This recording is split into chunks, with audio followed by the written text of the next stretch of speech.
만나를 매일매일 이렇게 줍는 것이 अनि यसरी मन्ना दिनदिनै दिनुको कुरा चाहिँ 여호와의 율법을 준행하는 것이었습니다. यहोवाले दिनुभएको व्यवस्थालाई हामीले पालन गर्ने कुरा जस्तै हो। 하나님은 아침마다 보고 계신 거예요. अनि दिनदिनै परमेश्वर बुबा बिहान बिहान हामीलाई हेर्दै हुनुहुन्छ। 이스라엘 백성들이 진 밖으로 나와서 अनि इजरायली प्रजाहरू पनि बिहान बिहान घरबाट बाहिर निक्लेर 과연 만나를 줍고 거두는지를 보시는 거예요. 누가 나왔나, 누가 안 나왔나 보시는 거예요. अनि को इजरायलीहरू चाहिँ मन्ना टिप्न आए, को चाहिँ आएनन् भनेर परमेश्वरले विचार गरेर हेर्नुहुन्थ्यो। 그러면 여기서 질문 하나 던질게요. 만나를 주우러 나오지 않는 사람은 만나를 왜 주우러 나오지 않을까요? अनि त्यो यहाँ म प्रश्न गर्न चाहन्छु, मन्ना लिन नआउनु भएको मान्छेहरू किन त्यो मान्छे मन्ना लिन नआएको होला त? 대답해 주세요. 이거는 성경책에 있는 게 아니라 여러분들이 그냥 생각나는 대로 말하면 돼요. 우리 남학생들이 아주 대답했으면 좋은 ल 일이에요. यो बाइबलमा भएको जवाब होइन, तपाईको विचारमा आएको जवाब हो। तपाईले भन्नुहोस् त हाम्रो विद्यार्थीहरू किन मन्ना लिन गएनन् होला नजानेहरू? 이 मन्ना가 얼마나 중요한 것은 그거 알지 못했어요. 그래서 안 갈 수가 있어요. 맞아. 아니 근데 저는 아주 재밌게 대답을 해드릴게요. 여러분 아주 쉽게 생각해 보세요. 막 배 터지게 먹었어 그 전날. 막 너무 배부르게 먹었어요 어느 날. ल अब म आज सजिलो तरिकाले तपाईलाई भन्नेछु, कुनै व्यक्तिले अघिल्लो दिनमै बेलुका बडो पेटभरि भुँडी चर्किने गरी खायो। 아침에 일어나면 배 고픈가요? अब बेसकन बेलुका कोची कोची खायो भनेदेखि बिहान भोक लाग्छ त? 아유 어제 먹은 게 아직도 이 뱃속에 있네. ओहो हिजो खाएकोले आज पेट डुम्म छ, कस्तो भरिरहेछ। 아니 오늘 하루는 안 먹어도 될 것 같아. आज चाहिँ फास्टिङ बस्ने हो कि क्या हो? नखाइन्छ। 나 이 배 나온 걸 봐. ल हेर्नुहोस् त भुँडी कत्रो छ, यहाँ भुँडी हेर्नुहोस्। 우리 빌립 그 통역하시는 분의 배를 보면 여러분들이 다 이해를 하실 거예요. अनि मेरो भुँडी, फिलिपको भुँडी हेर्नुभयो भने तपाईँ थाहा पाउनुहुन्छ अब। 그러면 안 나오는 거예요. अनि अब त्यत्रो भुँडी छ के जानु मन छ होइन? 아 그냥 제가 그랬잖아요. 이거 상식적인 거라고. अनि यस्तो भयो भने मान्छे जान्दैन, यो नि सब रमाइलो हो। 우리 삶에 적용해 보겠습니다. अब हाम्रो जीवनमा यसलाई लागू गरेर हेरौँ। 너무 뜨겁게 찬양하고 막 열정적으로 막 하나님께 예배를 했어. अनिको एकदमै तातो तरिकाले परमेश्वरमा आराधना भयो, संगति भजनहरू गर्यो। 밤에 너무 막 열심히 막 기도도 했어. अनि प्रार्थना पनि एकदम मेहनत साथ गर्यो। 말씀도 많이 읽었어. वचन नि एक दिन धेरै खायो, पढ्यो। 허성균 사님이 암송하는 막 그 암송도 다 했어. अनि हाम्रो प्रकाश अङ्कलले ओ कण्ठ गर भनेर भन्नुभएको वचन पनि सबै कण्ठ गर्यो। 어제 그렇게 많이 했는데. ओ यत्रो मैले गरिसकेँ। 아 오늘 뭘 꼭 해야 돼? 콰이어트 타임은? आज त्यसो भए क्वाइट टाइम के गर्नु, नगरे नि हुन्छ होला भन्ने लाग्छ। 에이 오늘은 하루 건너뛰어도 되겠지. अब भो आज चाहिँ एक दिन नगरिकन बस्दिन्छु ठिकै छ भन्ने पनि मनमा आउँछ। 그게 우리의 모습이에요. त्यो चाहिँ हाम्रो तरिका, हाम्रो अवस्था स्वरूप हो। 여러분들은 그런 생각 들어본 적 없으세요? हजुरहरूले कहिले त्यस्तो विचार गर्नु भएको छैन? 있잖아요. 우리 모두 다 있잖아요. 막 हामी सबैलाई त्यस्तै हो, आज धेरै अब गरे थाक्यो भो आराम गरौँ भने जस्तो हुन्छ। 특히 큰 행사를 치른 다음에 अनि त्यसपछि ठुलो काम हामी जब सक्छौँ त्यो गाह्रो भएको पछाडि हो त्यो। 부활절 행사, जस्तो पुनरुत्थानको काम, त्यो कार्यक्रम सकियो।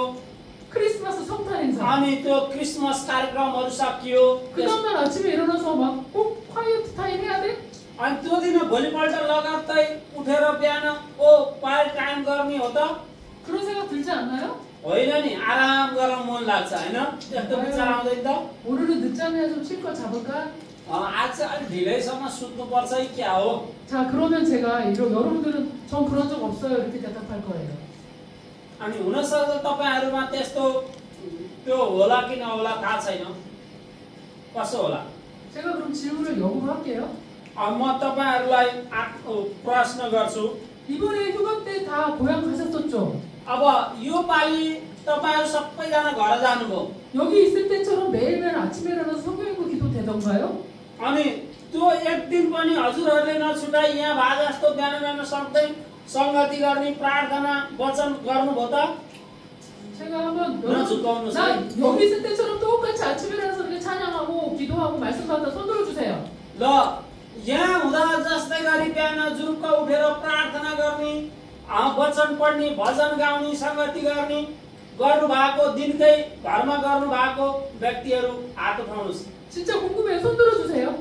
ल हजुरहरूलाई त्यस्तो कोही गर्नुभयो गरेको मान्छेले मात्र उठाउनुहोस् 시간을 드릴게요. 시간 많아요. 저 1시까지 오늘 강의하라고 우리 남편이 허락해 줬어요. अनि 1 बजेसम्म हाम्रो पास्टर बुवाले यो दिनु भएको छ टाइम दिनु भएको छ मोक्सानिमले 그러니까 제가 여러분 기다릴 수 있어요. त्यही भएर म तपाईहरुलाई प्रश्नको जवाफ दिनलाई 나 고향 가서 그렇게 했다. 손 들어주세요. घरमा गएर मैले त्यस्तै गरेकै हो बिहान बिहान जहिले पनि यहाँ गर्ने जस्तै गरेको हो आराम नगरिकन बिहान जहिले पनि रेगुलर अनि छुटो भने हुँदैन है कोही दिन गर्नुभयो होला कोही दिन नगरेर हुँदैन हात उठाउनु ल गर्नेले चाहिँ 없잖아요. 그러면 여러분들은 여기 있을 때는 그렇게 살고 나가서는 그렇게 안 사는 거죠. अब विचार गरौँ हामी परीक्षामा पढ्नेले चाहिँ रहेछ यहाँ छँदा चाहिँ डेली गर्ने यहाँबाट बाहिर गएपछि डेली नगर्ने हैन 그래서 아까 제가 여러분들한테 물어봤을 때 त्यही भएर अहिले उहाँले तपाईहरुलाई सोध्नु हुँदा 나 예수 믿고 나서 मैले यसु प्रभुलाई विश्वास गरेर 180도 변했다. 180 डिग्रीको कोणमा परिवर्तन भई 새로운 피조물이다. म नयाँ सृष्टि भई 확신을 갖는다. एकदम म निश्चित छु 손을 들 수 없었던 거예요. त्यही भएर तपाईहरुले हात उठाउन सक्नु भएन भन्ने कुरा हो 매일매일 해야 돼. दिनदिनै गर्नुपर्छ भन्ने कुरा हो 익셉션 예외 사항은 주일만 안 하는 거예요. 주일 예배 드리러 오는 그날만 빠지는 거예요. अनि कुन दिन छुटाउन मिल्छ भन्दाखेरि शनिबारको संगति भनौँ न आइतबारको संगति गर्ने दिन एक दिन मात्रै त्यो नगरी हुन्छ 그래서 말씀하신 거예요. 매일매일 만나를 거두는 것이 율법을 준행하는 것이라고 하나님 말씀하신 거예요. त्यही भएर दिनदिनै तपाईको मन्ना बटाल्न जाने कुरा पनि परमेश्वरको व्यवस्थालाई पालन गर्ने कुरा जस्तै हो भन्ने कुरा हो 이스라엘 백성들을 보세요. 이틀치를 하루에 이제 주일 토요일 빼고 또 주일 전날 빼고 여기는 지금 금요일이죠. 평일에 이틀치 거둔 사람은 어떤 일이 생겼나요? अनि त्यही भएर हेर्नुस् त त्यो इजरायल प्रजालाई हेर्नुस् त के भयो त भन्दा 2 दिनको लागि बटल्ने एक दिन ल शुक्रबार भनौँ न शुक्रबारलाई छोडेर अरु दिन बटल्नेको के भयो त धेरै 2 दिनको लागि बटल्नेको 그 만나가 그 다음 날 어떻게 변했나요? त्यो मन्ना भोलिपल्ट कसरी परिवर्तन भयो त 이것도 퀴즈예요. 자, 우리 남학생 중에서 발표해 주세요. ल 너무 쉽잖아요. 여기 다 त्यो 있잖아요. सजिलो छ केटाहरूलाई चान्स दिन्छु 모세의 말대로 순종하지 않고 이틀치 거둔 사람 있잖아. 어떻게 됐는지 한번 그 मोसाले भने अनुसार नगरेर 2 दिनको मन्ना एकै दिन बटाल्नेको मन्ना के भयो भन्नुस् त कल्लेका सेन्डीको मेमसेना 저기 우리 그 초록색 그 팔찌하고 있는 학생 나와주세요. 아주 열심히 대답했거든요. 와주세요. र कसले राम्रो छ भन्नुभयो सन्तोष भाइले हो सिनाइले 네. 썸. ल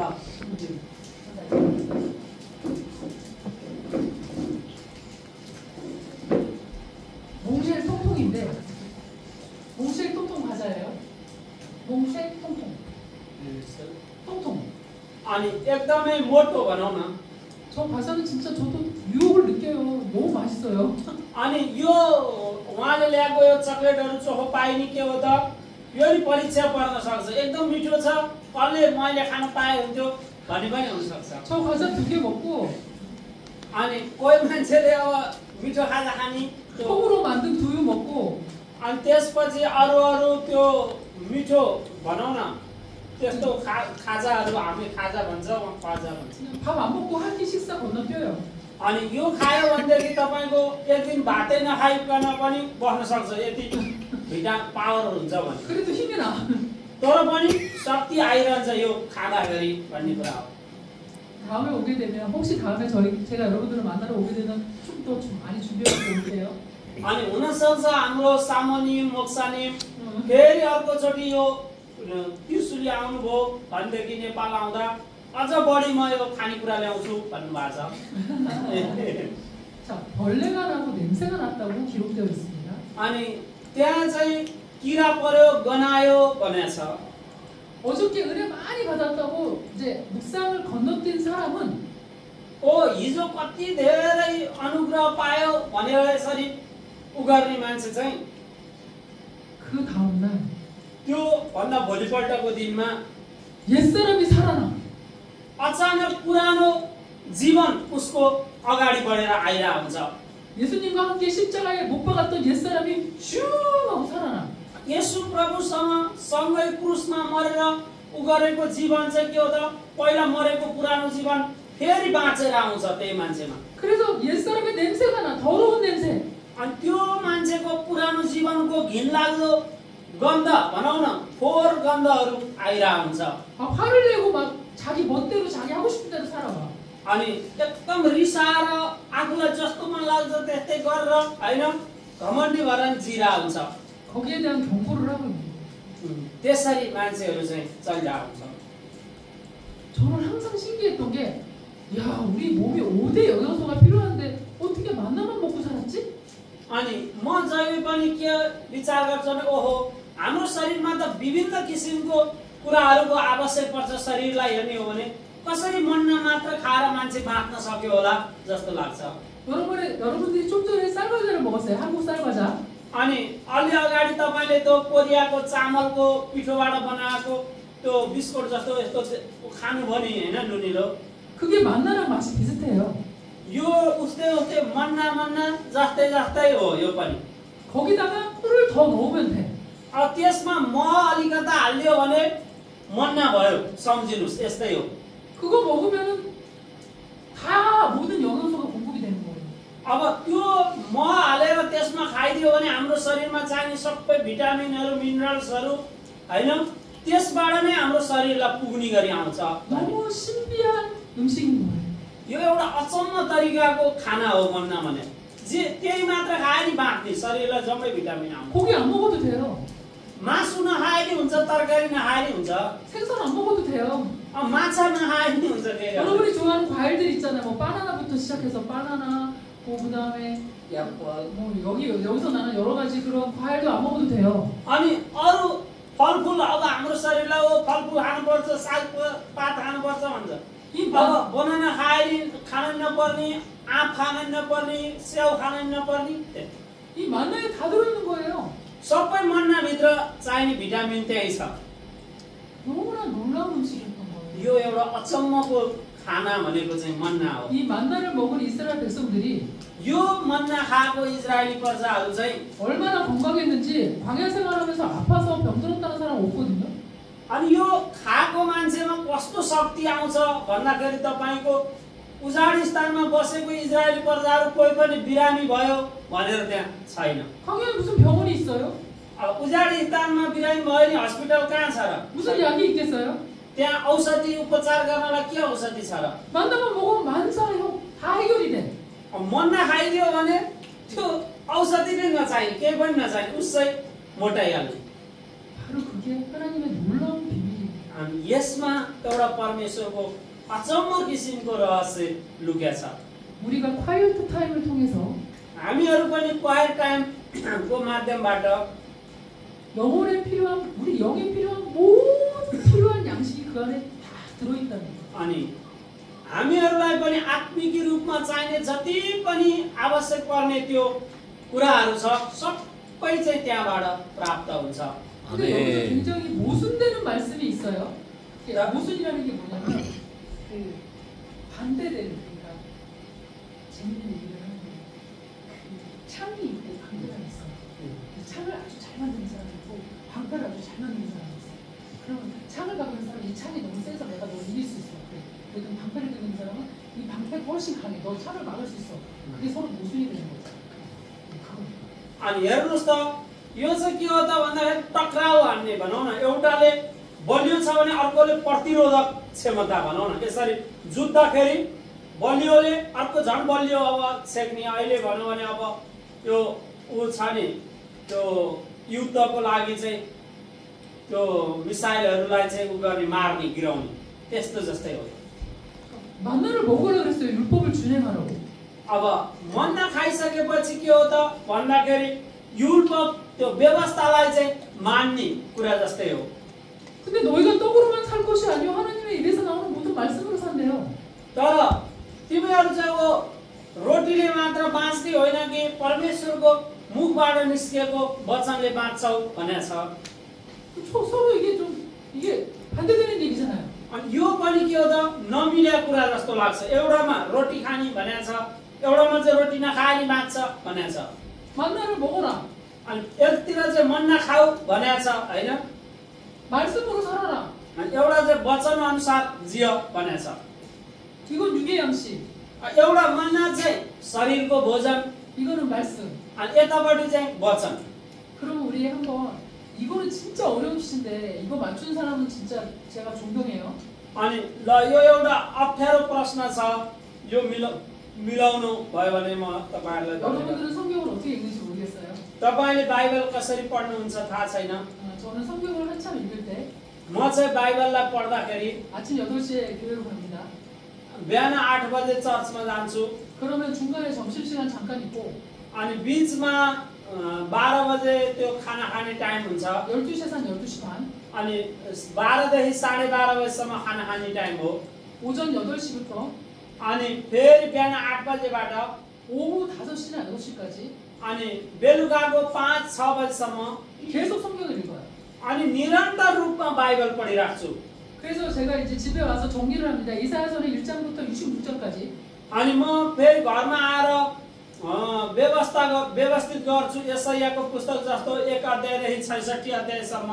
빌립보서는 1장부터 4장까지 예를 들면 अनि फिलिपीको पुस्तक 1 देखि 4 अध्यायसम्म यो एउटा उदाहरण मात्र हो। चाहिँ 중요한 핵심 내용들을 다 1장, 2장, 3장 장별로 다 정리를 해요. 1장 7절, 뭐 2장 5절 이런 식으로.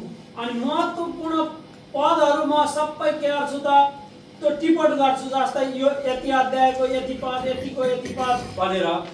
그리고 이제 더 심하게 말씀을 읽을 때는 하드 트레이닝으로 아주 센 훈련으로 말씀을 읽을 때가 있어요. अनि कोही कोही बेला चाहिँ एकदमै ठुलो शक्तिशाली रूपमा चाहिँ म वचनलाई पढ्छु। 그때는 금식을 해요. त्यो बेला चाहिँ उपवास बस्ने, 물만 마시면서 성경을 읽습니다. अनि पानी मात्र खाएर बाइबल पढेको पढे गर्ने। 제가 그렇게 말씀을 읽으면서 अनि यसरी मैले बाइबल अध्ययन गर्दा 금식할 때는 딱 물만 마시잖아요. अनि उपवास बस्दाखेरि के हो त भन्दाखेरि पानी मात्र खाने हो। 신명기 8장 2절 말씀을 이해했어요. अनि त्यसपछि व्यवस्थाको पुस्तक 8 को 2 पदको वचनलाई मैले त्यो बुझ्न सकेँ। 사람이 떡으로만 살 것이 아니요 하나님의 입에서 나오는 말씀으로 살 것입니다. अनि मान्छे चाहिँ रोटीले मात्र बाँच्ने होइन रहेछ, परमेश्वरको मुखबाट निस्केको वचनले बाँच्ने रहेछ भन्ने कुरा। 베드로가 예수님한테 고백하죠. अनि पत्रुसले पनि यसो प्रभुमा यसरी स्वीकार गर्नुभयो। 생명의 말씀이 여기 있사오매 अनि जीवनको वचन यहाँ छ प्रभु, म कहाँ जाउँ भनेछ नि। 우리가 어디로 가오리? अनि हामी कहाँ जाने प्रभु भनेर भन्नुभएको छ। 예수님이 기적을 행하시되 아주 어려운 말씀을 전하셨어요. अनि यसो प्रभुले एकदमै त्यो आश्चर्य काम गरिसकेपछि अप्ठ्यारो वचन प्रचार गर्नुभयो। 그 말씀을 들은 다른 여러 사람들이 막 수근수근 되기 시작했어요. अनि त्यो वचन सुनिसकेपछि मान्छेहरू के भए, के भने हो भनेर यताउता छरपष्ट भएर हिँड्न लागे। 정신병자야. अनि त्यो दिमागी रोग लाग्यो मान्छेलाई। 이 जस्तै 말씀은 너무 어렵다. ओ यो वचन यस्तो बुझ्नै नसक्ने कुरा के भने होला प्रभुले भनेर मान्छे हिँड्न लाग्यो। 많은 사람들이 떨어져 나갔어요. सबै त्यो भिडहरू यसोलाई छोडेर यताउता हिँड्न लागे। 제자들만 남았어요. 어떻게 अब 보면. चेलाहरू मात्र पछि बाँकी रहे। 그때 물어보죠. 너희도 가려느냐? अनि यसोले सोध्नुभयो के तिमीहरू पनि अब मलाई छोडेर जान्छौ भन्नुभयो। 그때 말하죠 베드로가. त्यतिखेर पत्रुसले यसरी भन्नुभयो, 생명의 말씀이 여기 있사오매 ओ जीवनको वचन यहाँ छ प्रभु तपाईँ कहाँ, 우리가 네게로 가오리니까. अनि हामी कहाँ जाउँ भनेर यसरी सोध्नुभयो। 여러분들은 생명의 말씀을 지닌 자들이에요. अनि हजुरहरू सबैजना त्यस्तै जीवनको वचन भएको ठाउँमा आइपुग्नु भएको व्यक्ति हुनुहुन्छ। 여러분들이 가는 곳마다 죽어있던 자들이 괜찮아요. अनि यहाँहरू जहाँ जहाँ पुग्नुहुन्छ त्यहाँ त्यहाँ मरेकाहरू फेरि बाँच्नेछन्।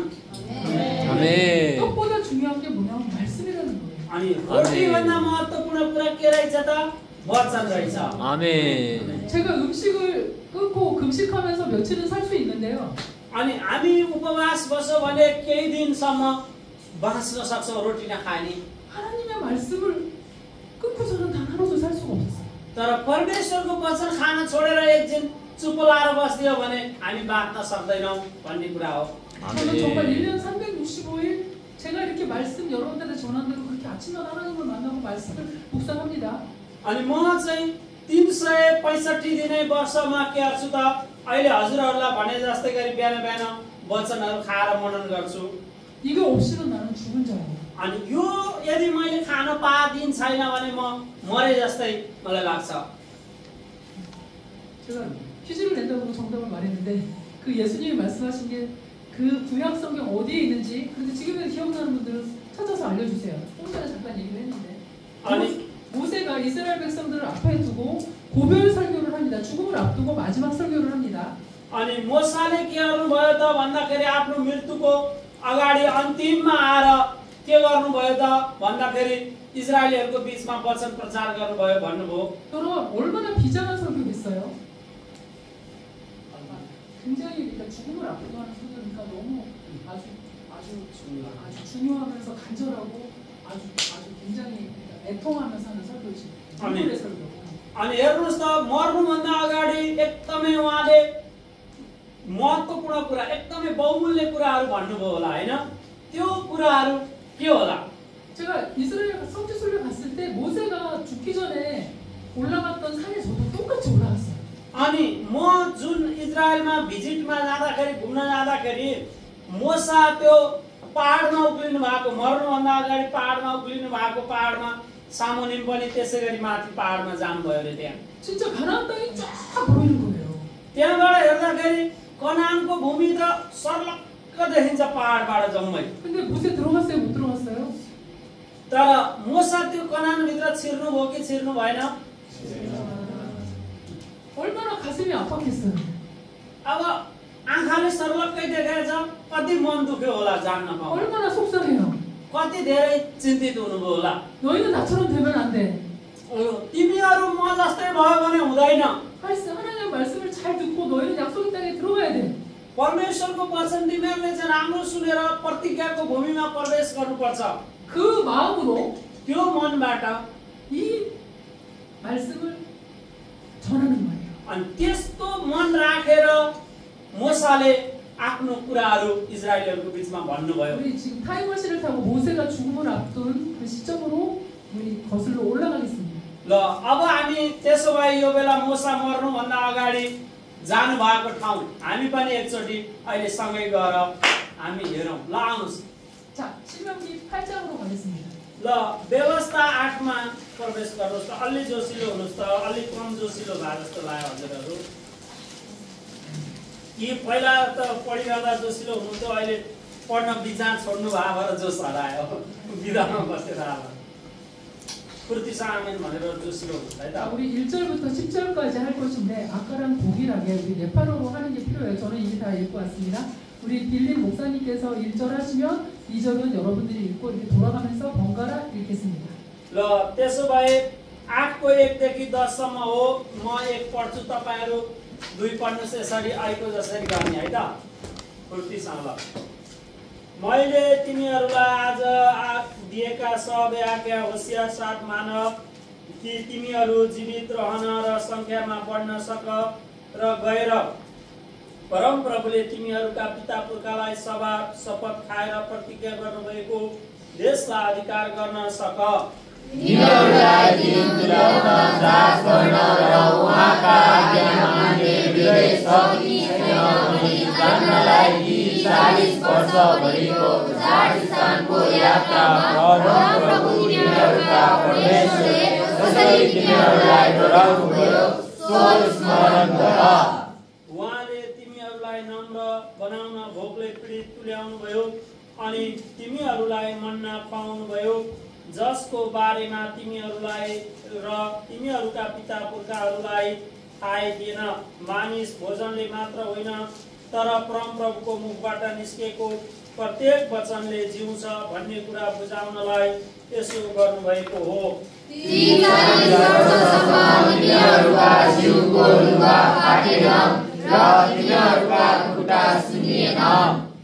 तिमीहरूले यो जान कि मान्छेले आफ्नो छोरालाई ताडना दिए झैं परमप्रभु तिमीहरूका परमेश्वरले तिमीहरूलाई ताडना दिनुहुन्छ। परमप्रभु तिमीहरूका परमेश्वरका मार्गमा हिँडेर र उहाँको भय मानेर उहाँका आज्ञाहरू पालन गर। किनकि परमप्रभु तिमीहरूका परमेश्वरले तिमीहरूलाई एउटा असल देशमा लैजानु हुँदैछ। त्यहाँ खोला नाला र मूल फुटेका पानी पहाड र बेसी भएर बग्छन्।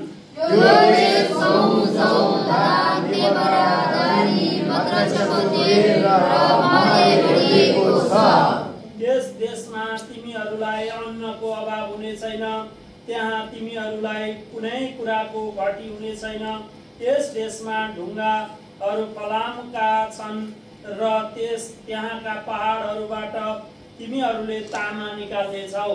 जब तिमीहरू तृप्त होइन्जेल खान पाउनेछौ तब तिमीहरूलाई दिनुभएको असल देशको निम्ति तिमीहरूले आफ्ना परमेश्वरको प्रशंसा गर।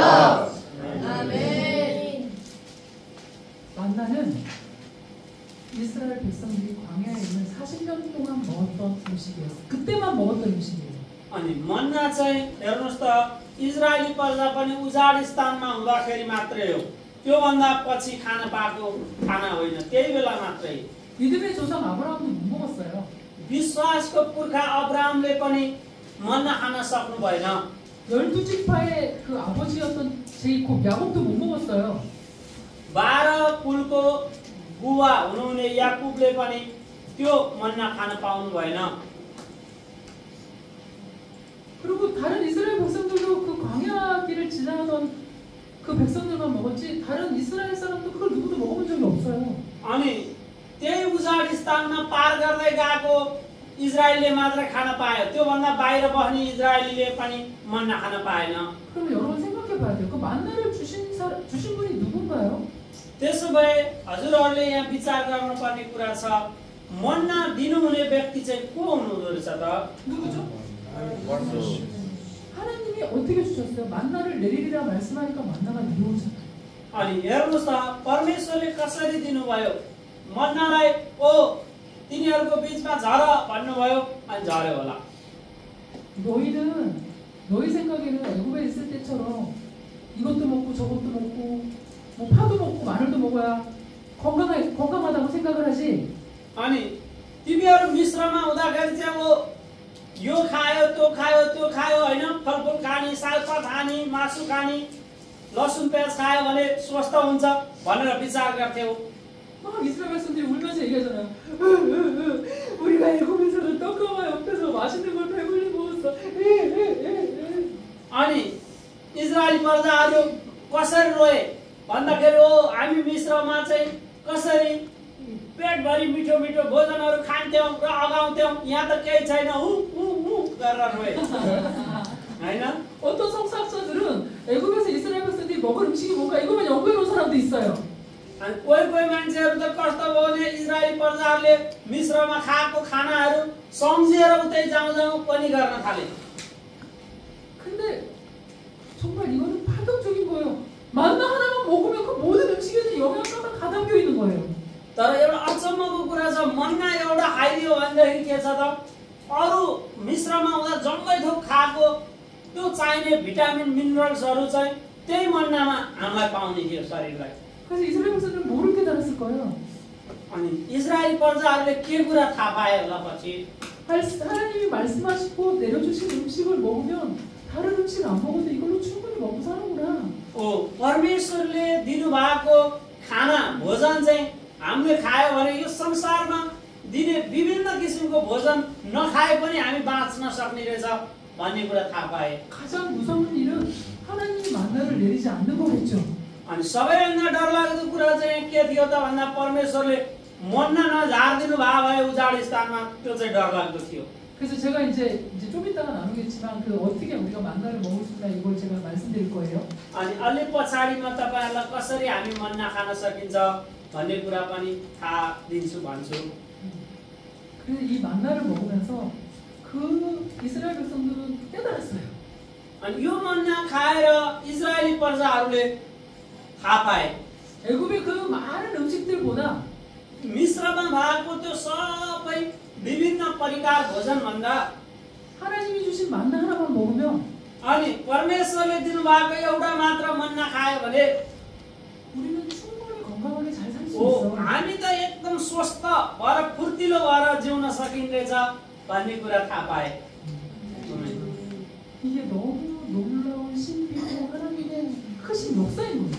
अनि यो चाहिँ एउटा अचम्म किसिमको रहस्यको कुरा हो अनि परमेश्वर भित्र भएको गुप्तको कुरा हो।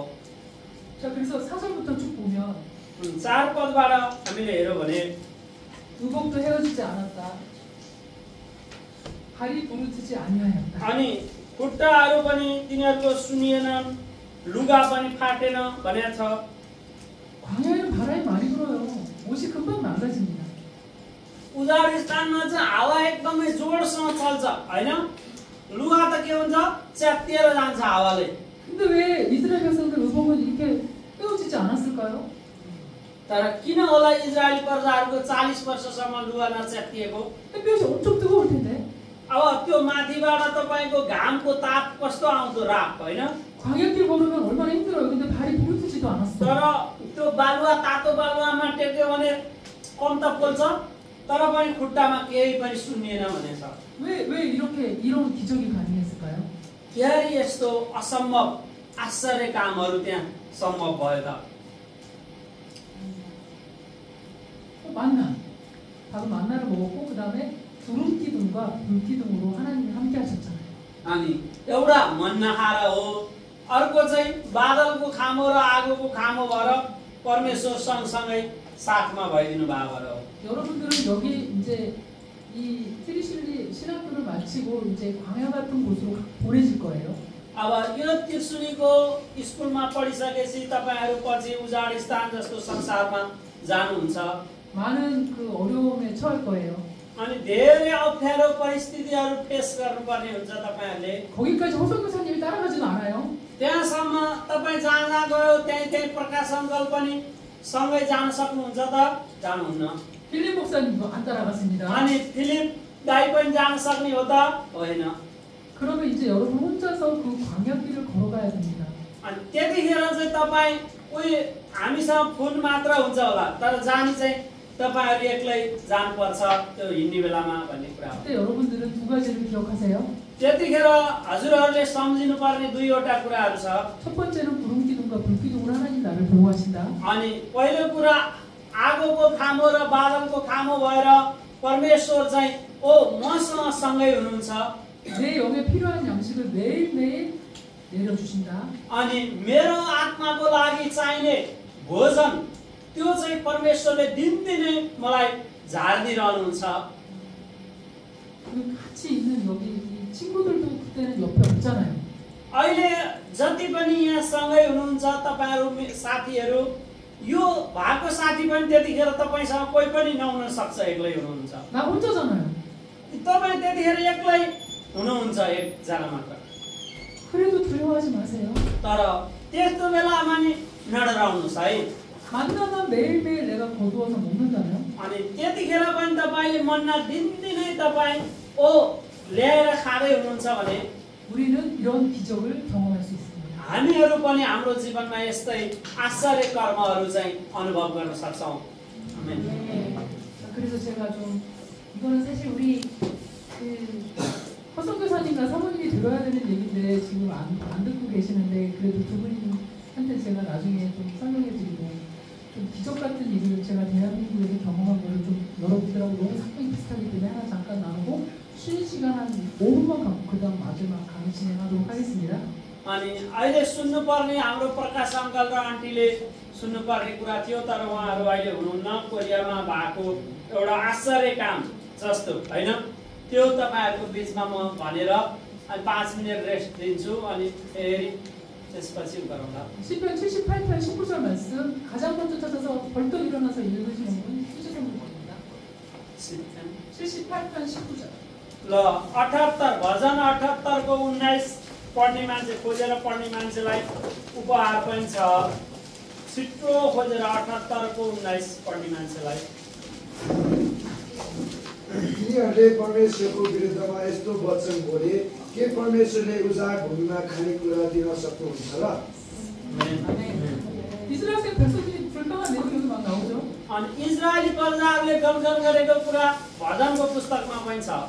광야에서 식탁을 어떻게 베풀겠느냐 하나님이. परमेश्वरले उजाडी स्थानमा काँडा पेटभरि हुने गरी त्यत्रो मान्छेलाई खुवाउन सक्नुहुन्छ र भनेर यस्तो कुरा गरेछ। 참 이스라엘 백성들의 모습은 우리하고 बिजुथे요. अनि त्यतिखेरको इजरायलीहरूले भने अहिले हाम्रो जस्तो अवस्था स्वरूप छ यस्तै उहाँहरूको हो। 광야에서 식탁을 오네. ओ उजाडी स्थानमा पेटभरि भोज खाने रे। 식탁이라 그러면 온갖 그 내가 좋아하는 반찬과 밥과 뭐 국과 모든 게 다 이렇게 골고루 차려진 거잖아요. अनि ठुलो विराट भोज गर्ने हो भने त उजाडी स्थानमा नि त्यहाँ हामीलाई मनपर्ने तरकारी चाहियो, भात चाहियो, हैन? के चाहियो, के चाहियो, मरमसला चाहिएला, धेरै कुराहरू तयारी हुनुपर्छ। 근데 하나님은 광야에서 식탁을 차려주셨어요? 안 차려주셨어요? तर परमेश्वरले के उजाडी स्थानमा नि इजरायलीहरूलाई पेटभरि खुवाउनु भयो कि खुवाउनु भएन त? 차려주셨어요. 만나와 메추라기로 먹여주셨죠? अनि मन्ना र बट्टाई चराको मासु कति धेरै खुवाउनु भयो। 사실 메추라기는 얘네들이 너무 원해서 준 거야. 이스라엘 백성들이 너무 달라가니까 준 거야. अनि त्यो बट्टाई चराको मासु चाहिँ त्यो इजरायल प्रजाहरूले मासु चाहियो भनेर मात्र दियो, नत्र उहाँले दिन चाहनु भएको थिएन। 사실 만나 하나로도 충분했을 것 같아요. 제가 볼 때는. अनि हामीले हेर्दाखेरि त्यो मासु पनि आवश्यक थिएन जस्तो लाग्छ, किनभने मन नै भयो भने काफी है। 제가 그래서 우리 한국에 왔던 선교사님 한 분 얘기를 하겠습니다. त्यही भएर हाम्रो कोरियामा आउनुहुने एकजना मिसनरीले यसरी भन्नुभयो, 지금 네팔에 한국 선교사들이 들어온 것처럼 अहिले जसरी कोरियाबाट नेपालमा मिसनरीहरू आइरहनु भएको जस्तै 한국에도 이제 선교사님들이 들어와서 말씀을 전하고 교회를 세우고 개척을 했습니다. अनि कोरियामा पनि मिसनरीहरू आउनुभयो, आएर चाहिँ सुसमाचार प्रचार गर्नुभयो, चर्चहरू निर्माण गर्नुभयो, वचनहरू दिनुभयो। 그런데 아무도 가지 않는 정말 아주 산골짜기가 있었어요. 강원도 산골짜기. अनि एक ठाउँ खाउन्दो भन्ने ठाउँ छ, त्यो चाहिँ एकदमै विकट ठाउँ भनौँ न, डाँडाको बस्ती भनौँ, यो पहाडी जिल्ला जस्तै हो। 강원도 황지예요. 황지. अनि खाउन्दो वाङजी भन्ने ठाउँ हो त्यो। 저도 한 번 가고 두 번 다시 지금까지 안 가고 있어요. 한 अनि 번 가고 안 갔어요. सामुनिम पनि एकचोटि मात्र जानु भएको छ त्यो खाउन्दो वाङजीमा, त्योभन्दा पछाडि दोस्रोचोटि जानु भएको छैन। 완전히 갈 수 있는 곳이 아니야. त्यो जान सक्ने ठाउँ होइन, एकदमै त्यो विकट ठाउँ, दुर्गम। 거기에 예수원이라는 기도를 세우셨습니다. तर त्यहाँ येशूवन, 예수원. अनि येशूवन भन्ने एउटा प्रार्थना गर्ने भवन त्यहाँ निर्माण गरियो। 이분들은 정말 그 영국에서 굉장히 상류층 아주 하이 클래스에 있었던 분들이에요. 잘 살았고 부족한 것도 없고 아주 편안한 삶을 살 수 있었던 분들이에요. अनि यो मान्छे भनेको को त भन्दा बेलायतबाट आएको एकदमै हाई क्वालिटीको मान्छे भनौँ न, एकदमै त्यो जीवन स्तर एकदमै राम्रो भएको सुख शैलमा हुर्केको त्यस्तो मान्छे हो यो मिसनरी। 한국에 선교사를 나와도 कोरियामा मिसनको लागि आए तापनि 그냥 좀 이렇게 편안한 도시라든지 좀 다른 사람들 다 하는 곳에 할 수 있어요. अनि अलि सजिलो ठाउँमा भनौँ न, अरू मान्छेहरू धेरै भएको ठाउँमा सजिलो ठाउँमा मिसन गर्न सकिन्छ। 그런데 이분들은 기도 가운데 तर यो व्यक्तिलाई चाहिँ प्रार्थना गर्दै गर्दा 아무도 가지 않는 그 척박한 광야 같은 그곳으로 가야 된다는 그 부르심을 받았어요. अनि तर कोही पनि नगएको त्यस्तो विकट ठाउँमा चाहिँ यो व्यक्तिलाई के भयो त भन्दा जानको लागि, त्यहाँ गएर बनाउनको लागि परमेश्वरले अगुवाई दिनुभयो। 그때 기도할 때 제인 사모님이 이 말씀을 받았다고 제가 간증하는 걸 들었습니다. अनि त्यतिखेर उहाँले यो प्रार्थना गर्दाखेरि यो वचन मलाई आयो भनेर उहाँले गवाई दिनु भएको कुरा मैले सुनि। 거기는 진짜 얼마나 힘든 곳이냐면 생필품도 그러니까 뭐 물이라든지 필요한 것들 있잖아요. 휴지나 이런 거 이런 것도 거기로 그 장소로 가기가 쉽지 않아요. कस्तो गाह्रो ठाउँ हो भने हामीलाई पानीहरू चाहियो भने पनि त्यो केही चाहियो भने पनि पाउन नसक्ने ठाउँ, एकदमै गाह्रो त्यस्तो अप्ठ्यारो ठाउँ हो। 정말 산길로 걸어도 들어가는 길이에요. त्यहाँ 차 없어요. 예, 그냥 걸어가야 돼. 1시간에서 2시간 걸어가야 अनि 돼. त्यो गाडी जान पाउँदैन। मान्छेले हिँडेर 2 घण्टा 3 घण्टा हिँडेर जानुपर्छ, गाडी जाने ठाउँ होइन। 예, 그거는 이제 좀 찬양을 만드신 분이 있어요. 근데 그건 나중에 제가 필요하면 특송을 하겠습니다. अनि त्यसको विषयमा गीत बनाउने मान्छे, भजन बनाउने भजन पनि छ। त्यो पछि तपाईहरुले सुन्न चाह गर्नुभयो भने म गाइदिन्छु। मैले त्यो भजन नि 그 아레이 토레이 신부님, 한국 이름도 있어요. 대천동 신부님과 제인 사모님이 그곳에 오셔서 이제 쉽게 말하면 이렇게 이런 걸 만들었죠. 그 예수원을 만들었죠. अनि त्यस्तो ठाउँमा आएर उहाँहरूले के गर्नु भयो त भन्दा त्यो मिसनको काम गर्ने बुढाबुढी रहेछन्, उहाँहरूले त्यहाँ आएर चाहिँ त्यो प्रार्थना गर्ने ठाउँ बनाए। 그리고 공동체 생활을 했습니다. 여러분 그 허성 교사님과 사모님처럼 같이 공동체 생활을 했어요. अनि उहाँहरूले त्यस्तोमा गएर के हो त भन्दा एउटा सामूहिक जीवन जिउनु भयो। जस्तो हाम्रो प्रकाश अङ्कल आन्टीले अहिले हामीसँग सँगै जीवन जिउनु भयो जस्तै। 근데 거기가 우리 한국 기독교 부흥의 아주 중요한 메카가 되었습니다. अनि तर त्यहाँबाट नै के भयो त भन्दा कोरियाको लागि एकदमै क्रिस्चियनहरुमा जागृति आउने काम भयो। 많은 부흥사나 교회 목사님들이 거기에 가서 생활하면서 하나님을 만나고 성령을 체험하고 영적인 원동력과 힘을 얻었습니다. अनि धेरै कोरियामा भएको पास्टरहरु अगुवा लिडरहरुले त्यो ठाउँमा गएर तालिम लिएर हैन त्यहाँ गएर चाहिँ त्यो परमेश्वरलाई भेटेर पवित्र आत्माको प्रेरणा पाएर चाहिँ शक्ति पाएर फर्किए। 그 사모님께서 강조하신 건 아기는 생기는 대로 많이 낳으라였습니다. 아이가 생기면 다 낳으라 했어요.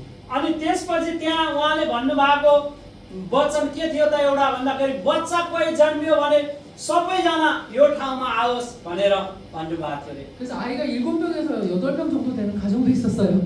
त्यही भएर त्यहाँ बच्चाहरू धेरै पाउने 7 जना 8 जना बच्चा पाउने परिवारहरू पनि त्यहाँ गएको थिए अरे, धेरै बच्चा भएको। 그분들은 우리 한국의 가장 가난하고 어려운 곳에 가서 अनि हेर्नुस् त त्यस्तो मान्छे जो चाहिँ कोरियाको सबैभन्दा अप्ठ्यारो परेको मान्छे, दुःख पाएको गरिबहरूको मान्छेलाई बठा गएर 그 불편한 생활을 함께 하면서 त्यो मान्छेहरूको बीचमा एउटा दुःख कष्टको जीवन जिएर 우리나라의 그 정말 영적인 성장을 이끌어갈 수 있는 수많은 사람들을 거기서 키워냈습니다. अनि त्यस्तो ठाउँबाट एउटा कोरियाको लागि आत्मिक रूपमा जागृति गराउने एकदमै ठुलो उत्साह दिने कामको लागि त्यहाँबाट चाहिँ मान्छेहरूलाई हुर्काउने आत्मिक रूपमा हुर्काउने काम भयो।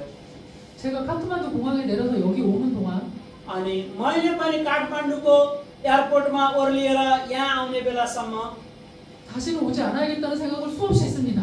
अनि ओहो अब फेरि फर्केर चाहिँ यहाँ नआउनु पाए हुन्थ्यो भन्ने विचार त्यस्तो धेरैचोटि आयो। 너무 길이 험하고 힘들었어요. 오는 길이. अनि आउने बाटो एकदम खतरा थियो, डरलाग्दो बाटोहरू थियो आउँदा। 정말 예수원 가는 것보다 더 힘들어. 강원도 예수원보다 더 힘든 길이었어요. अनि साँच्चै भन्ने हो भने उहाँ खाउन्दोको त्यो यसोन भन्ने त्यो प्रार्थना गर्ने ठाउँमा जाने भन्दा पनि बाटो झन् अप्ठ्यारो यहाँ आउनलाई। 선교사님과 사모님께서는 카트만두나 큰 대도시에서 생각할 수 있었어요. अनि हाम्रो प्रकाश अङ्कल आन्टी जो हुनुहुन्छ उहाँहरूले काठमाडौँमै एयरपोर्टबाट ओर्लिने बित्तिकै नि सेवाकाई गर्न सक्नुहुन्थ्यो नि त। 광야 같은 이곳으로 가지만 어쩌서 순종했습니다. तर पनि उहाँहरू काठमाडौँ छोडेर नुवाकोटमा भनौँ त्रिशुलीमा यस्तो विकट ठाउँमा उहाँहरू चाहिँ त्यो उजाड स्थानलाई पार गर्दै आए जसरी आउनुभयो। 정말 복음이 필요한 곳에 오셨습니다. अनि साँच्चै यो ठाउँमा चाहिँ हो सुसमाचारको आवश्यक छ र यो ठाउँमा उहाँहरू आइपुग्नु भयो। 이 광야에 하나님은 식탁을 베풀어 주셨습니다. अनि यो उजाड स्थानमा नै परमेश्वरले अहिले के गरिरहनु भएको छ त भन्दा भोजनहरू खुवाइरहनु भएको छ। 그리고 여러분들은 이곳에 와 있습니다. त्यही भएर हजुरहरू पनि जो जति हुनुहुन्छ यो ठाउँमा एकचोटि आउनै पर्छ भन्ने कुरा हो।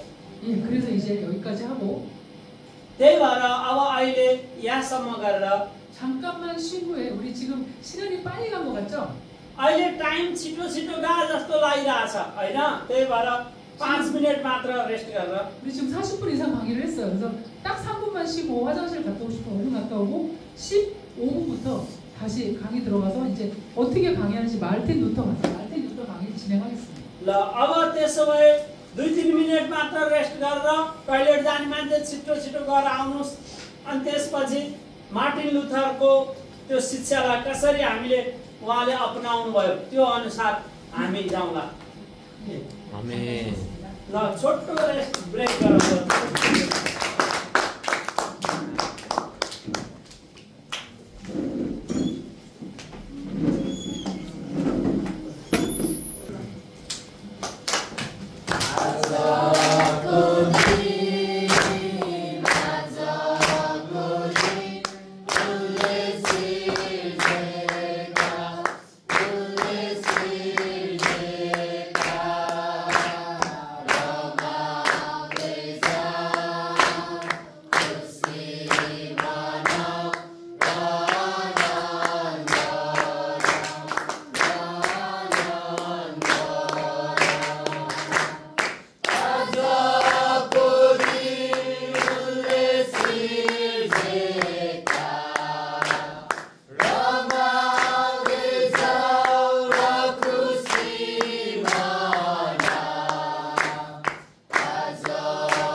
अनि मैले तपाईलाई पहिला नै यो कुराहरू भनेको नभए पनि 정기현 목사님께서 시작하는 기도해 주시면 감사하겠습니다.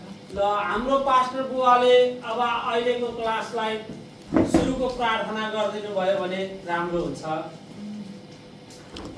하늘에 계신 아버지 하나님, स्वर्गमा हुनुहुने परमेश्वर बुबा, 이 시간 quiet 타임에 대하여 배우기를 원합니다. यो समय क्वाइट टाइमको विषयमा सिक्दै हामी छौं. 이것을 배울 때 잘 깨닫게 하여 주옵소서. यो कुरा सिक्दै गर्दा राम्रोसँग बुझ्ने बनाइदिनुहोस्. 오늘 배운 것을 실제 생활에서 잘 실천할 수 있도록 은혜를 베푸소서. आज सिकेको कुरा हाम्रो वास्तविक जीवनमा लागू गर्न सक्ने अनुग्रह दिनुहोस्. 즐겁고 기쁜 마음으로 강의를 듣게 하여 주옵소서. खुसी र आनन्दित हुँदै यो क्लासलाई सुन्न सक्ने बनाइदिनुहोस्. 예수님의 이름으로 기도합니다. 예수 प्रभुको नाममा प्रार्थना चलाउँछु. 아멘. 여러분 즐거우세요? हजुरहरू सबै एकदमै खुसी आनन्दित हुनुहुन्छ त? 저는 너무 마음이 기쁩니다. अनि आज हाम्रो सामुन्यको पनि हृदय अति खुसी छ, आनन्दित भइरहेछ. 아멘. 이 콰이어트 타임을 여러분과 함께 나누면서 너무 행복해요. अनि यो क्वाइट टाइमको विषयमा हजुरहरूको बीचमा भन्न पाउँदा उहाँ अति खुसी हुनुहुन्छ. 저는 여러분들에게 가장 강력한 무기를 지금 알려드리는 거예요. अहिले म हजुरहरूको बीचमा एकदमै शक्तिशाली हतियारको बारेमा सिकाउँदैछु. 이것만 갖고 있다면 यो कुरा मात्र लिनुभयो भने 영적인 전쟁에서 반드시 승리합니다. अनि आत्मिक लडाईँमा तपाईहरु निश्चय नै विजय हुनुहुन्छ. 정말 크고 위대한 일을 행하시는 하나님을 보게 됩니다. अनि साँच्चै उद्योगको काम गर्नुहुने परमेश्वरलाई तपाईहरुले देख्न सक्नुहुन्छ. 한 가지만 얘기하면 एउटा कुरा भन्छु, 제가 24살에 म 24 वर्षको उमेरमा 예수 안 믿는 그런 학교에 가서 아이들을 가르치게 됐어요. येशू प्रभुलाई विश्वास नगर्ने स्कुलमा गएर मैले बच्चाहरूलाई सिकाउँदै थिएँ. 주어진 시간은 딱 2달이었어요. अनि त्यो मलाई दिएको टाइम भनेको 2 महिना मात्र थियो. 매일매일 묵상하면서 학생들을 가르쳤습니다. अनि दिनदिनै म मनन गर्दै विचार गर्दै विद्यार्थीलाई सिकाउँथेँ. 제가 떠나는 날 애들이 울고불고 난리가 났어요. तर म त्यो 2 महिनापछि छोडेर जाने दिनमा बच्चाहरू गरेर रोइरहेथे सबैजना. 어떤 클래스에서는 한 반에서는 अनि कुनै क्लासमा कोही मान्छेहरू 반 아이들 전체가 저한테 편지를 줬어요. अनि त्यो बच्चाहरूले मलाई चिठी यस्तो लेखेर पनि दिए। 지금도 제가 그걸 갖고 있어요. त्यो चिठी अहिले पनि मेरो घरमा छ। 제가 그때 광고를 했습니다. अनि त्यतिखेर मैले यसरी गरेँ।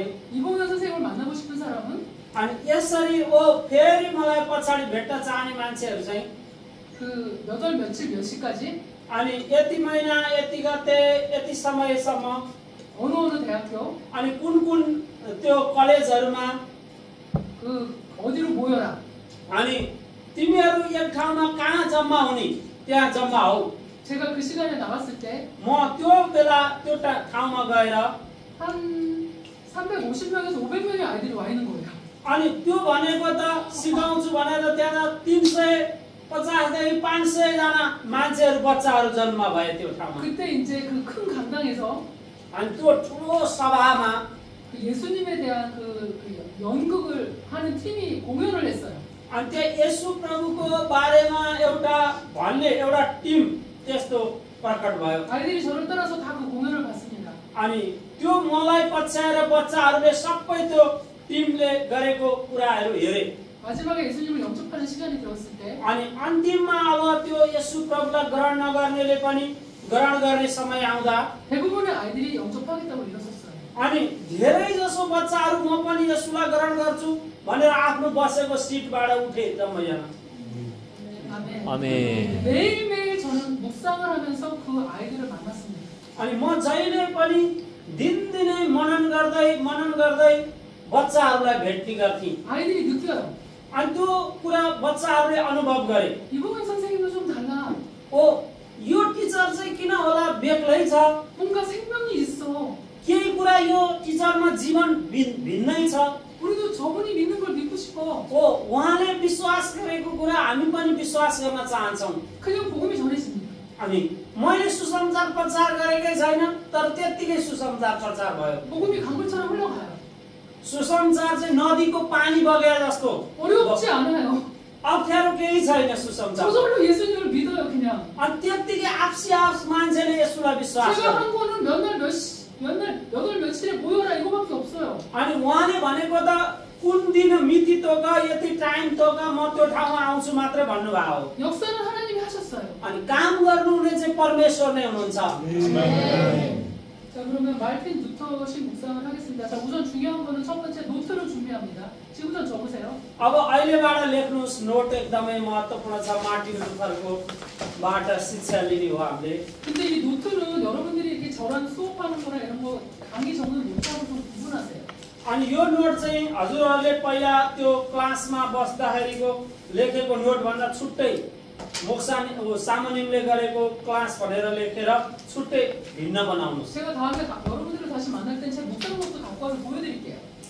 अनि उहाँ फेरि आउनुभयो भने तपाईहरुलाई फेरि भेट्दाखेरि त्यो कुराहरू तपाईले देखाउनु पर्छ।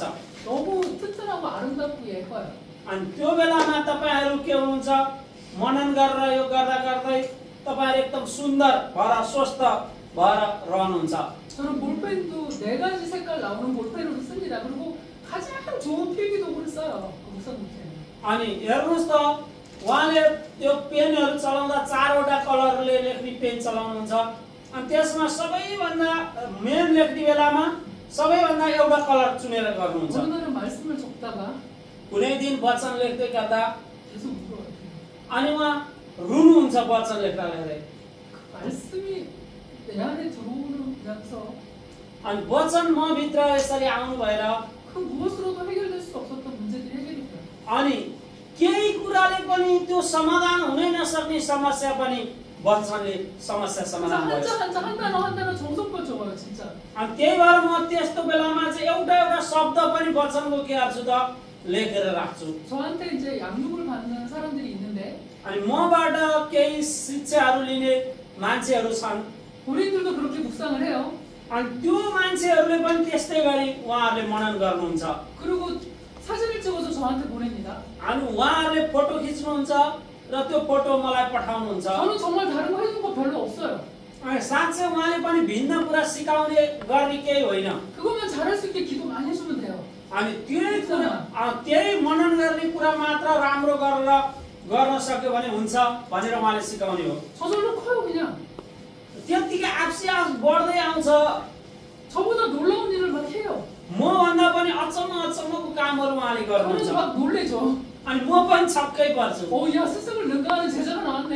ओहो आफूसी आफू यसरी गर्न सक्ने चेलाहरूको प्रकट भएर आउनुभयो भनेर मै छक्क पर्छु 제가 여러분들을 통해서도 그런 순종법을 듣게 되길 바랍니다. अनि म हजुरहरूको बीचबाट पनि त्यस्तै प्रकट भएर आउने चेलाहरू हुनुहुन्छ भन्ने आशा राख्छु 노트를 정한 다음에 이제 날짜를 써요. 2025년 오늘 며칠이죠?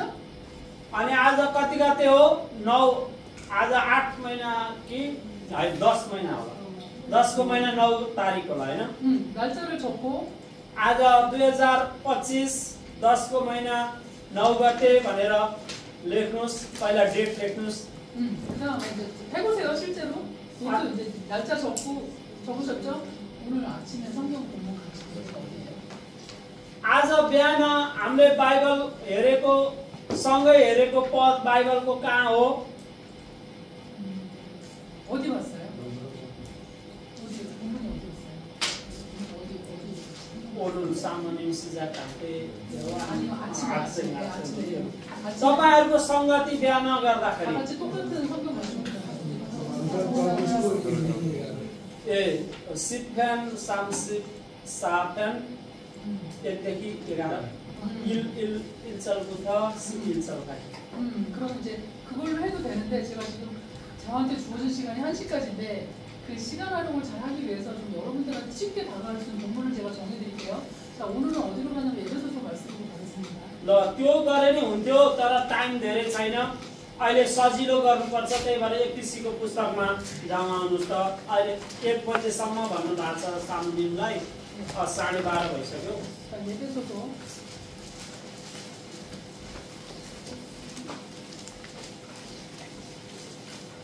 4장으로 가겠습니다. 4मा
에베소 4장 26절 26मा आउनुहुन्छ 4को 4장 26절에서 27절 다 같이 읽겠습니다. 큰 목소리로 시작 26 र 27 सँगै पढौँ आउनुहोस् 다 같이 읽겠습니다. 이제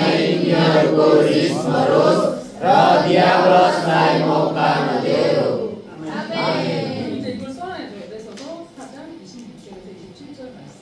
ल अब लेख्नुहोस् त एफिसीको पुस्तक 4को 26 र 27 पद भनेर 자, 이 본문을 이제 제가 일부러 짧은 걸 선택했어요. 그래야 여러분들이 좀 빨리빨리 따라올 수 있으니까 쉬운 걸로 했어요.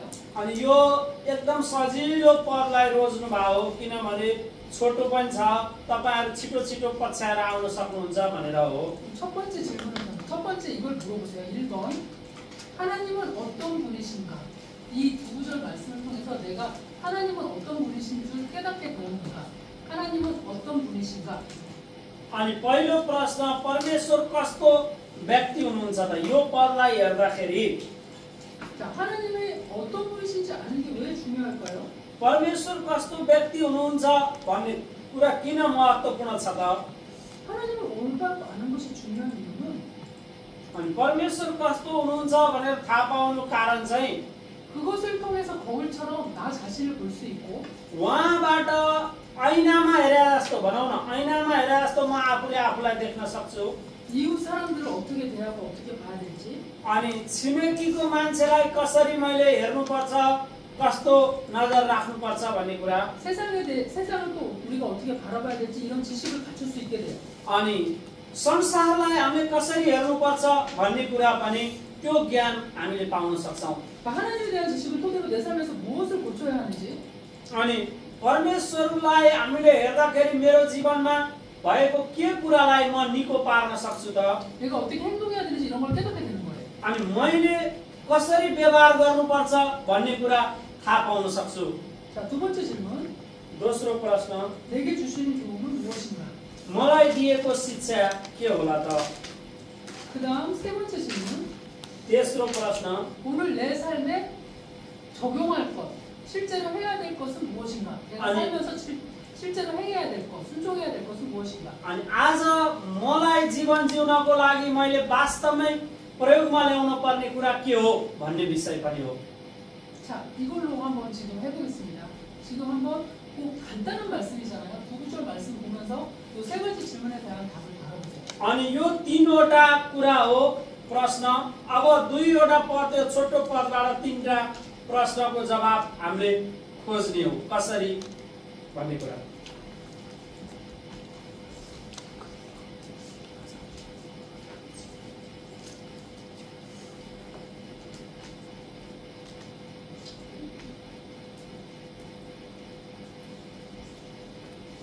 तीनवटा जवाब, 3 नम्बरको।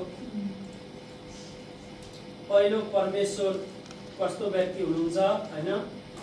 दोस्रो के थियो?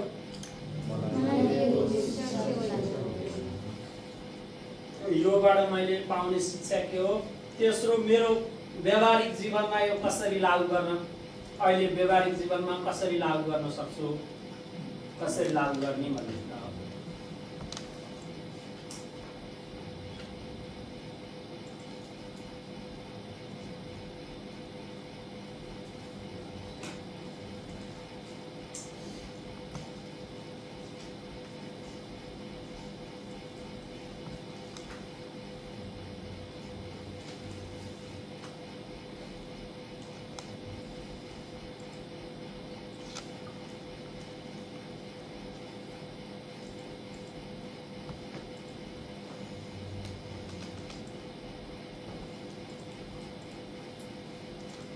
그러면 이제 하겠습니다.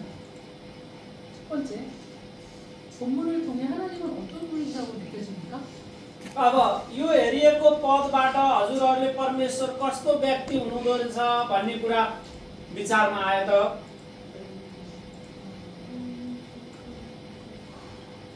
परमेश्वर रिसाउनु भए पनि लामो समय रिसाउनु हुन्न जस्तो लाग्छ। 어떤 분이라고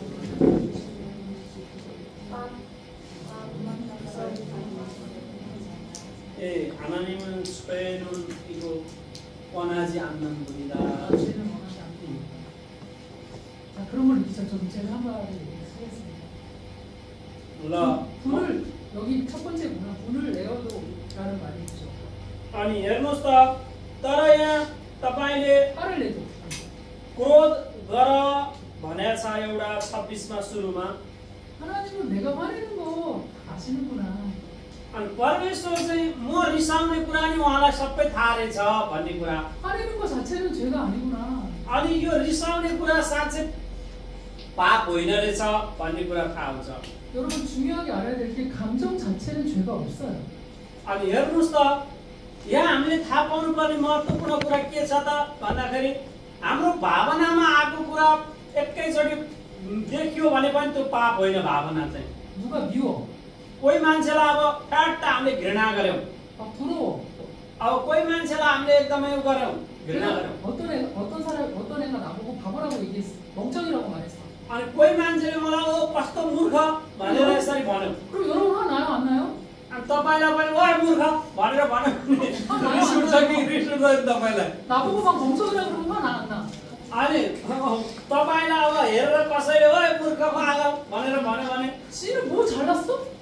अनि त चाहिँ कति नै नमूर्ख भए हो? 네가 나보다 훨씬 더 멍청이거든? अनि मभन्दा त झन् खतम छस् काम नलागिदिए भन्नु मलाई। 아 열받네 진짜. अनि उस्तै बेला ज्वरो आउँछ त्यही तात्छ ज्यान। 이렇게 화가 나는 거예요. यसरी रिस चाहिँ उठिरहेछ 여기까지 괜찮아요. यतिको रिस उठ्यो भने नि केही छैन ठिकै छ रिस उठेर केही। 저는 이렇게 가사하게 막 얘기해요. 누가 나한테 막 안 좋은 말하고 막 기분 나쁘게 말하면 अनि मलाई पनि कसैले मन नपर्ने कुरा यसरी भनिदियो भनेदेखि 하나님 제가 나보고 막 이런 말 했어요. अनि मलाई हेरेर यसरी कसैले भन्छ भने म नि भनिदिन्छु 진짜 화나거든요. अनि साँच्चै रिस उठ्छ कोही कोही बेला। 근데 여기 중요한 말씀이 있습니다. तर त्यहाँभन्दा मुनि एउटा महत्त्वपूर्ण कुरा छ। 자, 2번 내게 주시는 교훈은 무엇인가? अब दोस्रो प्रश्न मलाई यहाँबाट दिएको शिक्षा के होला त? मैले यहाँबाट के शिक्षा पाउँछु? 내게 주시는 교훈 정리한 사람 발표해 주세요. ल मलाई यहाँबाट मिल्ने शिक्षा के होला? त्यो कुरा थाहा पाएको मान्छे त्यहाँ लेखेको मान्छेले भन्नुहोस् त के शिक्षा मिल्छ यो पदबाट मलाई?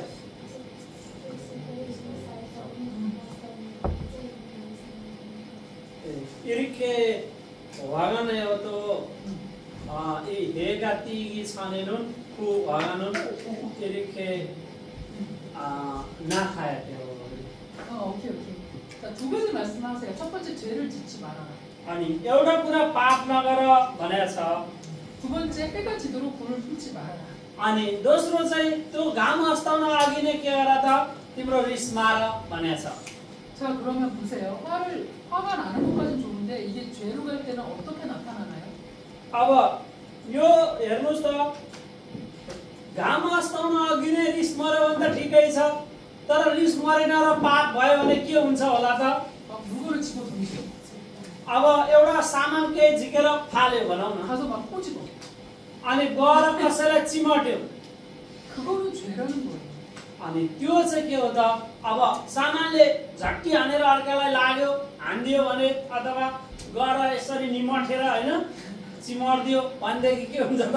पाप भयो त चाहिँ। 막 허성교사님 찾아가서 막 보자지래. ल अब हाम्रो प्रकाश सङ्घलाई गएर खोजेर यस्तो गर्ने 막 다 일로 바쳐. अनि त्यो गर्यो भने 제가 나한테 이렇게 말하고 막 나 괴롭혔어요. अनि मलाई यसले यस्तो भन्यो भनेर चाहिँ 미워요. अनि घृणा गर्ने 혼내주세요. अनि रिसाउने 이거는 죄라는 거예요. अनि त्यस्तो गर्यो भने चाहिँ के हो त? पाप हो। 그리고 두 번째로는 해가 지도록 불을 품지 말아라. अनि दोस्रो चाहिँ घाम अस्ताउन अघि नै तिम्रो के गर त? क्रोध रिसलाई शान्त गर भनेछ मार। 이거 제 인생을 바꾼 아주 핵심적인 단어예요. अनि यो चाहिँ हाम्रो जीवनलाई परिवर्तन गर्न सक्ने एकदमै महत्त्वपूर्ण शब्द हो यो। 이제 두 가지를 배웠어. 죄를 짓지 말아야 된다. अनि दुईवटा कुरा सिक्यौँ। एउटा पाप गर्न नहुने कुरा 두 번째 해가 지도록 불을 품지 말아야 된다. अनि दोस्रोमा चाहिँ के हो त?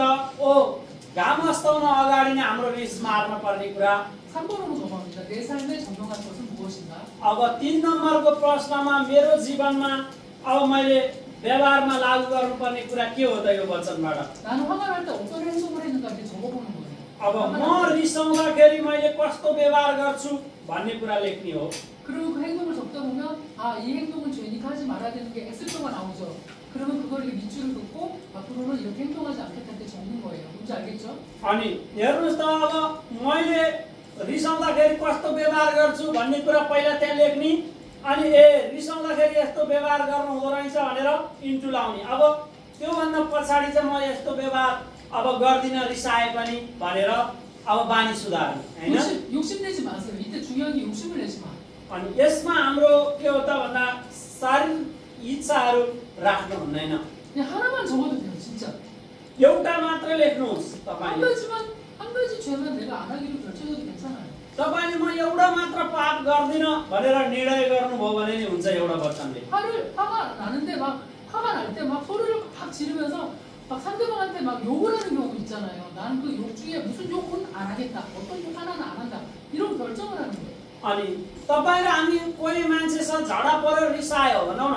रिस उठ्यो बेला हामी मुहाबाट के निक्लिन्छ कोही बेला त गाली निक्लिन्छ नराम्रो कुरा पनि फोहोर कुरा निक्लेला हैन। त्यो चाहिँ अब म निकाल्दिन भनेर के गर्ने हो त? रिसाए पनि म अब गाली गर्दिन फोहोर कुराहरू निकाल्दिन भनेर यसरी निर्णय गर्ने हो। 사람마다 다 달라요. 각기 성장한 분량에 따라서. मान्छे अनुसार सबैको अवस्था परिस्थिति चरित्र भिन्न हुन्छ किनभने त्यसको हुर्किँदाखेरिको रहन सहन वातावरणलाई भर परेको कारणले 자, 그 다음에 이제 해가 지도록 불을 품지 말라. 이걸 적고 저는 그래서 부부싸움을 하면 거의 30분 안에 해결돼요.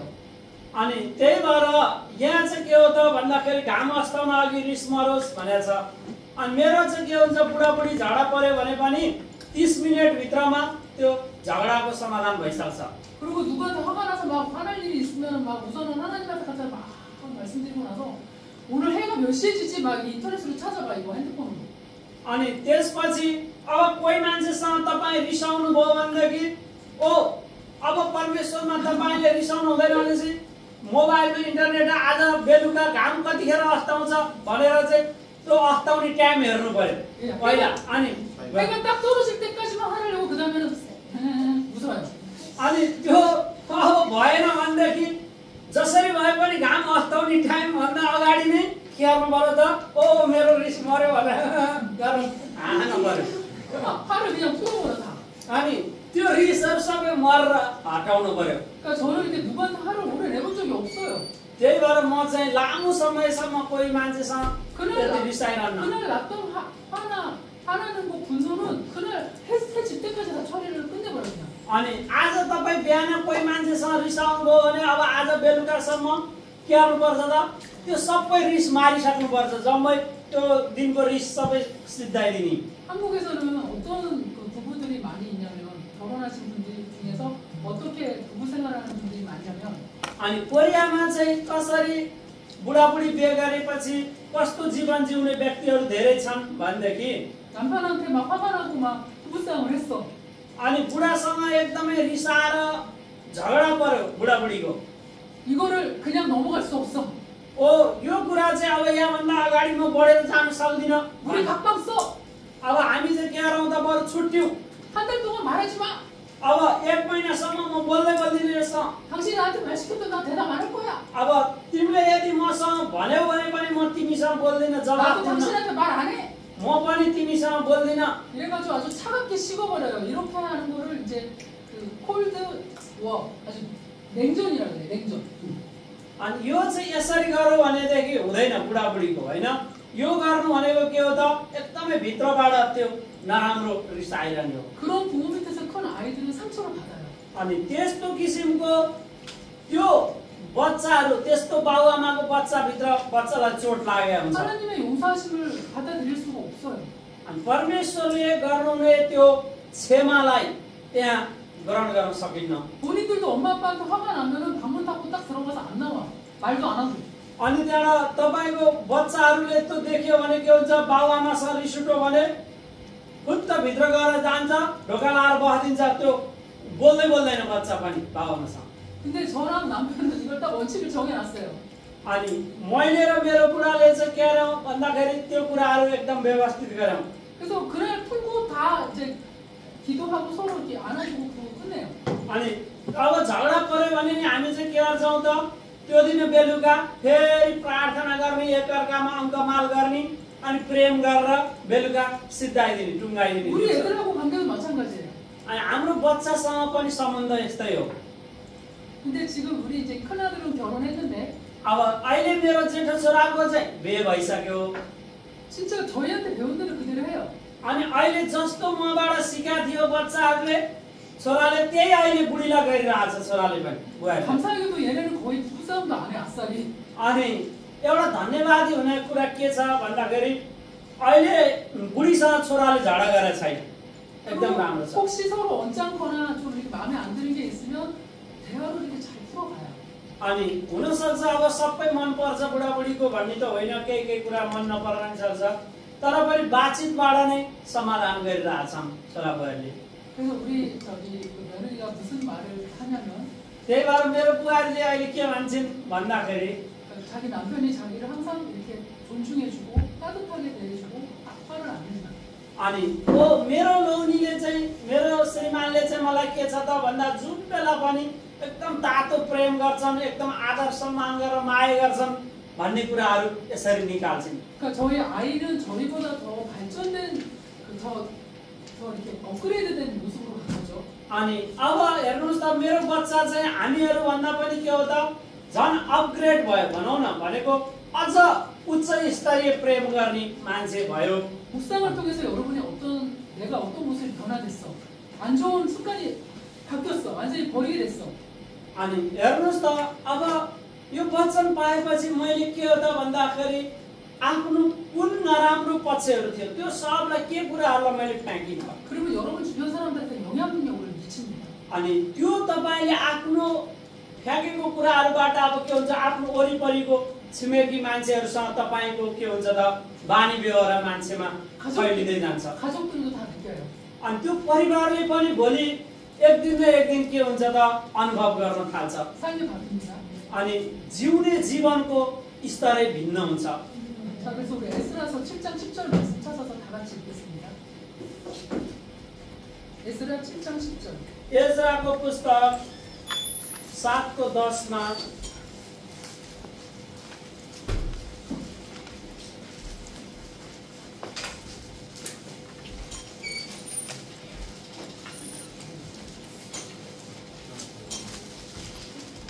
다 같이 한 목소리로 읽겠습니다. ल आउनुहोस् त सबैजनाले. 시작. किनकि इस्राएलले सधैँ प्रभुको वचन पालन गर्न र पालन गर्न इस्राएललाई शिक्षा सिकाउन आफैलाई समर्पण गरे. 여러분 닮고 싶은 사람인가요? 성경 속 인물 중에 내가 정말 닮고 싶은 사람인가요? अनि तपाईहरु पनि हो बाइबलको मुख्य व्यक्तिहरुमा त्यस्तै हुन चाहने कोही हुनुहुन्छ? 제가 닮고 싶은 사람 중에 한 명이 바로 에스라예요. अनि मैले पनि चाहना गरेको यस्तै व्यक्ति हुन चाहना गरेको मान्छे मध्ये एज्रा मैले चाहना गरेको मान्छे हो. 본받고 싶은 분이 바로 에스라입니다. अनि मैले नमुना बनाएको व्यक्ति एज्रा हुनुहुन्छ. 첫 번째로 율법을 연구했어요. 파트 타임을 통해서 율법을 팬으로 공부하고 삶에서 그 다음에 공부했어요. 연구했어요. अनि पहिलो कुरा हेर्नुस् त आफ्नो क्वाइट टाइममा के गर्नुभयो व्यवस्थालाई परमेश्वरको व्यवस्थालाई निरन्तर मनन गरिरहने त्यस्तो गरेर 두 번째로 준행했습니다. अनि त्यसपछि के गर्न त भन्दाखेरि पालना गर्ने. 자기가 직접 실천한 거예요. अनि त्यो परमेश्वरको व्यवस्थालाई वास्तवमै आफ्नो जीवनमा के गर्ने त लागू गर्ने. 세 번째로 이스라엘을 가르치기로 결심했어요. अनि तेस्रो कुरा इजरायलीहरूलाई के गर्ने सिकाउनको लागि त्यही अनुसार सिकाउनलाई तयारी हुने. 여러분들이 콰이어트 타임을 통해서 말씀을 연구하고 말씀을 공부합니다. अनि जब हजुरहरू पनि क्वाइट टाइममा एकदमै वचनलाई सम्झेर मनन गरेर यसरी अध्ययन गर्नुहुन्छ 그 다음에 그것을 삶 속에서 실천합니다.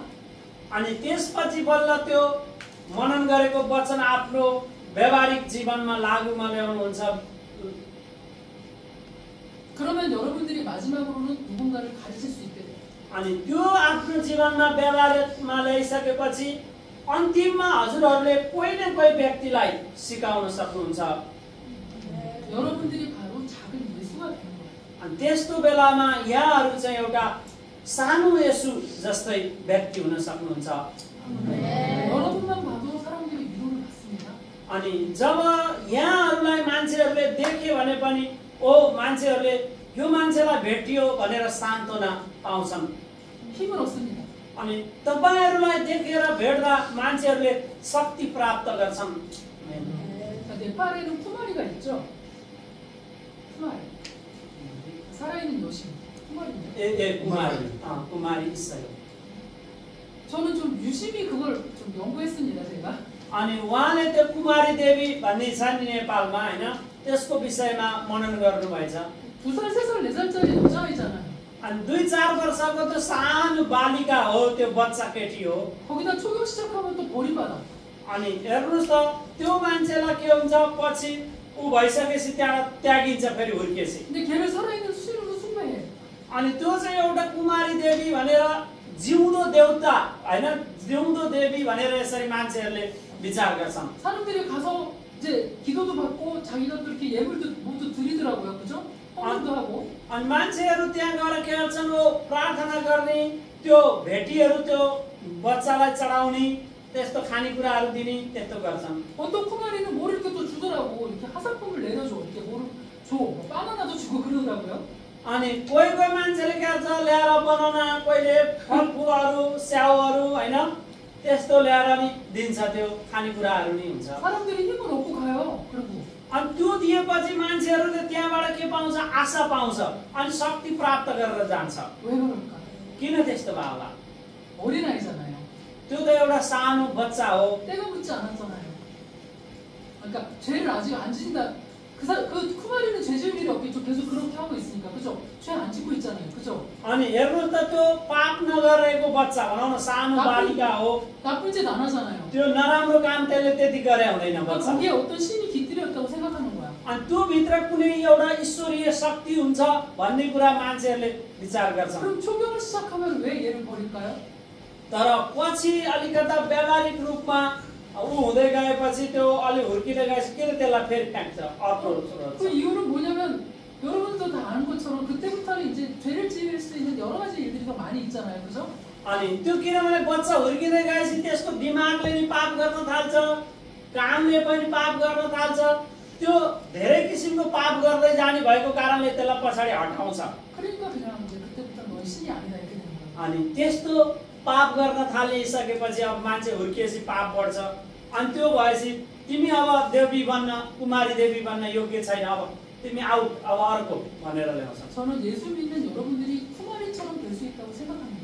अनि आज तपाईँ र हामी चाहिँ यसु प्रभुलाई विश्वास गर्ने मान्छे चाहिँ त्यस्तै कुमारी जस्तो पाप नगर्ने होइन पवित्र त्यस्तो व्यक्ति बन्नुपर्छ 정말 힘들고 어려운 사람들한테 그런 기도를 해줄 수 있고 그들에게 안식과 쉼을 줄 수 있다고 생각해요. 용기를 줄 수 있다고 생각해요. अनि साँच्चै अप्ठ्यारो गाह्रोमा परेको होइन साँच्चै दुःख कष्टमा परेको मान्छेलाई तपाईँले चाहिँ कोही मान्छे आयो भने तपाईँबाट चाहिँ सान्त्वना पाउने त्यसले चाहिँ उत्साह पाउने शक्ति पाउने त्यस्तो किसिमको कुराहरू तपाईँले गर्न सक्ने त्यस्तो हुनुपर्छ 여러분들이 큐티를 통해서 매일매일 이렇게 변화돼 가요.